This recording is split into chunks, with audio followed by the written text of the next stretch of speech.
কি আওয়াজ শুনে বুঝতে পারছেন তো কতটা মুচমুচে।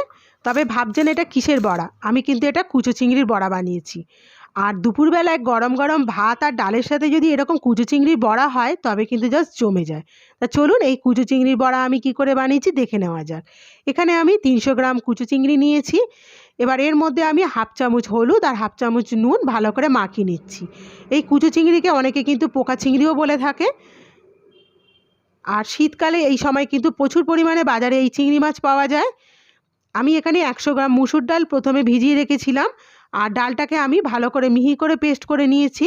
এবারে আমি কড়ার মধ্যে 2 চামচ সর্ষে তেল দিয়েছি, দিয়ে এই যে নুন হলুদ মাখিয়ে রেখেছিলাম কুচো চিংড়িগুলোর মধ্যে, এই চিংড়ি মাছগুলো জাস্ট আমি একটু হালকা করে কড়ার মধ্যে একটু ভাজা করে নেব। এতে কি হবে, কাঁচা যে একটা গন্ধ, আষ্টে গন্ধ থাকে, সেই গন্ধটা কিন্তু চলে যায়। দেখুন চিংড়ি মাছগুলো কিন্তু আমি বেশি ফ্রাই করব না, জাস্ট একটু কড়ার মধ্যে নেড়ে নিয়ে হালকা একটু ফ্রাই করে নেব। এতে চিংড়ি মাছগুলো কিন্তু অনেক স্বাদ লাগবে বড়া করলে খেতে।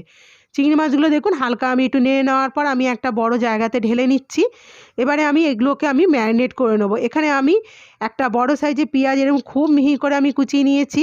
হাফ চামচ আমি আদা বাটা দিলাম, 4-5টা মতো কাঁচা লঙ্কা আমি কুচিয়ে দিলাম, হাফ চামচ আমি রসুন বাটা দিলাম, আর কিছুটা আমি ধনেপাতা কুচি দিলাম, এতে ফ্লেভারটা খুব ভালো লাগবে ধনেপাতা দিলে। আর 2 চামচ আমি ডাল বাটা দিলাম।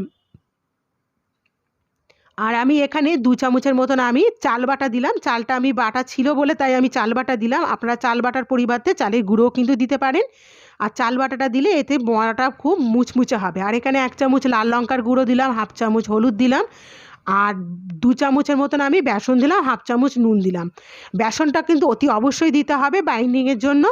মাখতে মাখতে যদি আপনাদের মনে হয় যে মাখাটা কিন্তু খুব নরম মনে হচ্ছে, তাহলে এখানে 2 চামচের মতন একটু ময়দা বা কর্নফ্লাওয়ার দিয়ে দিতে পারেন। এতে কিন্তু বড়াটা বেশ সুন্দর মানে টাইট হবে, আর মানে তৈরি করতেও কিন্তু বেশ সুবিধা হবে। আর আমি এখানে ডাল বাটা দিয়েছি, আপনারা যদি ডাল বাটা না দেন তার পরিবর্তে কিন্তু 3-4 চামচের মতো একটু বেসন দিয়ে দিতে পারেন। তবে আমি বলবো ডাল বাটা দিয়ে করতে এর স্বাদ কিন্তু আরও অনেক বেশি বেড়ে যায় এই ডাল বাটা দিয়ে তৈরি করলে। এবারে আমি দেখুন এরকম ছোট ছোট করে সাইজ নিয়ে আমি বড়াগুলোকে ভেজে নেব। আমি এখানে কড়াতে বেশ খানিকটা তেল আমি গরম করে নিয়েছি। আর কড়াতে তেলটা গরম হয়ে যাওয়ার পর বড়াগুলোকে দেখুন এরকম করে গোল গোল করে নিয়ে আমি একটু চ্যাপটা করে নিয়ে বড়াগুলো তেলের মধ্যে আমি ছেড়ে দিচ্ছি। আর এই সময় কিন্তু গ্যাসের ফ্লেমটা, তেলটা গরম হয়ে যাওয়ার পর গ্যাসের ফ্লেমটা কিন্তু একদম মিডিয়াম টু লোয়ের মধ্যে রেখে কিন্তু বড়াগুলো ভাজতে হবে। খেয়াল রাখতে হবে গ্যাসের ফ্লেমটা যেন হাইতে না থাকে, তাহলে কিন্তু বড়াগুলো খুব তাড়াতাড়ি ওপর থেকে লাল হয়ে যাবে, বড়াগুলো কিন্তু ভেতর থেকে কাঁচা থেকে যাবে, খেতে কিন্তু ভালো লাগবে না। আমার এক পাশটা দেখুন হালকা ভাজা হয়ে গেছে। আমি একটা কাঁটা চামচ দিয়ে আস্তে আস্তে করে বড়াগুলোকে এইভাবে উল্টে পাল্টে ভেজে নেব। এরকম কুচো চিংড়ির বড়া খেতে কিন্তু সত্যি খুবই ভালো লাগে গরম ভাত, আর আপনারা এটা শুধুও খেতে পারেন। আর এই সময় শীতকালে প্রচুর কুচো চিংড়ি পাওয়া যায়। এই সময় কুচো চিংড়ির বড়া কিন্তু আমরা করে এগুলো কিন্তু আমরা একটু আড়া ভাজা করেও কিন্তু আমরা রেখে দিতে পারি ফ্রিজে। যখন খেতে ইচ্ছা করবে এগুলোকে আমরা একটু আধ ঘন্টা আগে বার করে নিই, ডিপ ফ্রাই করে নিয়েও কিন্তু আমরা খেতে পারি।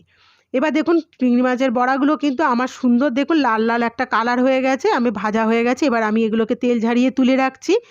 আর বাকি বড়াগুলো কিন্তু আমি একই রকমভাবে ভেজে নিচ্ছি।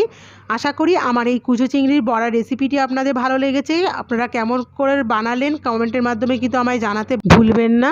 আর আমার পাশে থেকে চ্যানেলটাকে অবশ্যই সাবস্ক্রাইব করে নেবেন, আর পাশে থাকা বেল আইকনটা ক্লিক করে দেবেন, যাতে আমি নতুন কোনো রেসিপি ছাড়লে আপনাদের কাছে সবার আগে পৌঁছে যায়।